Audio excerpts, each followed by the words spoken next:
তো হ্যালো বন্ধুরা, আজকে একটা নতুন বিষয় নিয়ে তোমাদের কাছে চলে এলাম।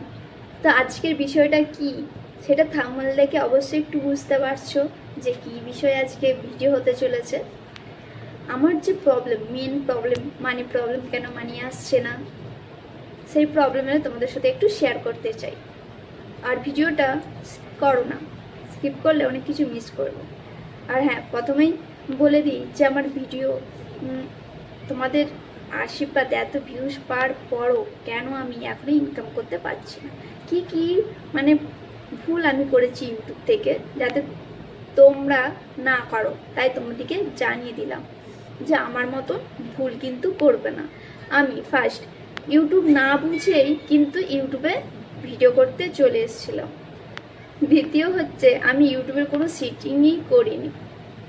আমি কিভাবে ভিডিও করতে হয় তাই জানি না, কিভাবে লাইভে আসতে হয় তা জানি না, কিভাবে ব্লগ ছাড়তে হয় তাও জানি না, মানে অন্যের কাছ থেকে দেখে দেখে শিখেছি।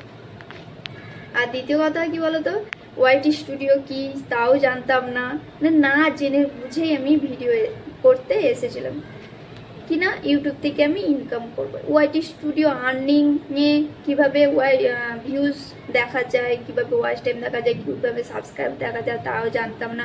ইউটিউব ওয়াইটি স্টুডিও কীভাবে ভিউজ, কোন ভিডিওর কত ভিউজ এসছে তাও জানতাম না। ক্রোম ব্রাউজার কি তাও জানতাম না। ডেস্কটপ মোডে কীভাবে চ্যানেল ওপেন করতে হয় তাও জানতাম না, কিচ্ছু জানতাম না। জেনে বুঝেই আমি ইউটিউবে ভিডিও করতাম। তো পরে পরে মানে অনেক দাদা দিদিদের ভিডিও দেখে নিজে শিখেছি, মানে একটু একটু করে শিখেছি। আমার ফ্রেন্ডরাও আছে, তাদের কাছ থেকে শিখেছি। তো আমার ভিডিও করতে করতে অল্প একটু আইডিয়া হয়েছে।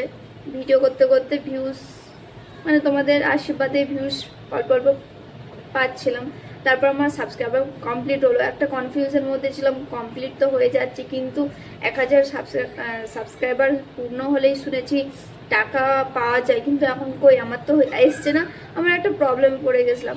তারপর আমার মানে এই ভুল ধারণাটা ভাঙলো যে আমি 1000 কমপ্লিট করলেই টাকা পাবো, তার নয়, আমার ভিউসও কমপ্লিট করতে হবে, ওয়াচ টাইমও কমপ্লিট করতে হবে।